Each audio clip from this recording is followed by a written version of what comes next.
say in terms of the longer term estimates is that a lot of that is driven by demographics and by sort of historical inflation, and particularly when you start looking at Social Security and Medicare, the problems that you have there are problems that are associated with people who are already here and are getting older. And so I have more faith in the long-term projections because they're driven by the demographic effects of these programs that are already here, and absent some happy fiscal event like a plague, that wipes a bunch of these people out.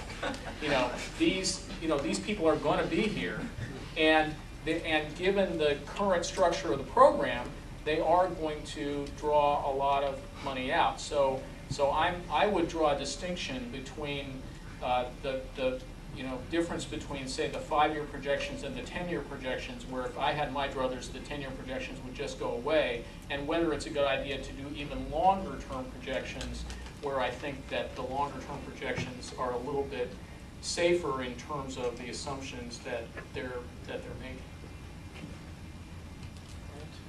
Okay, well, I think we're out of time. Thank you very much for not falling asleep.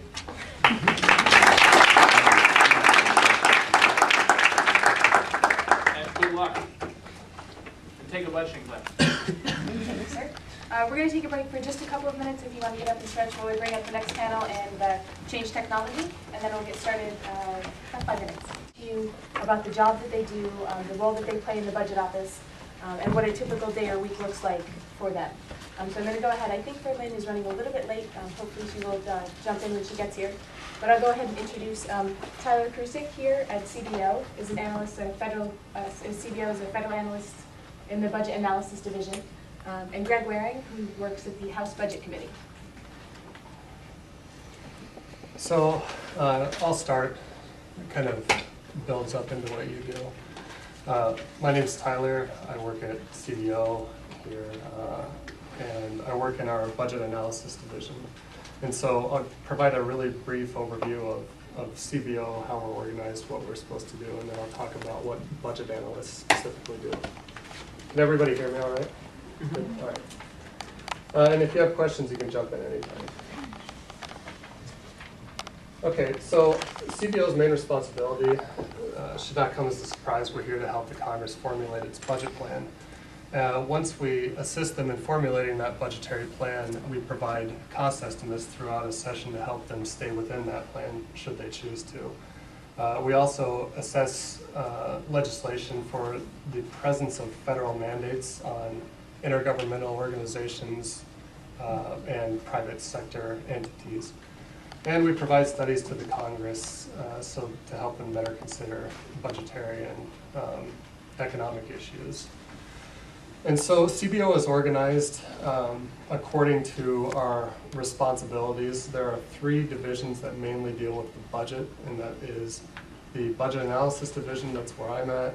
We have a Macroeconomic Analysis Division. They're principally responsible for providing projections of GDP, inflation, unemployment, interest rates that go into our projections. And then the Tax Analysis Division, and they deal with revenues. So I'll talk a little bit more about what I do in BAD, what we do throughout the year. Then we have program areas. We have Health and Human Resources, we have Microeconomic Studies, and we have the National Security Division. And those divisions are almost entirely comprised of PhD economists who receive requests from members to do papers, and they provide kind of analyses of hot button topics, but without providing any kind of policy recommendations. We're a nonpartisan agency, and so you can imagine that if we start saying this policy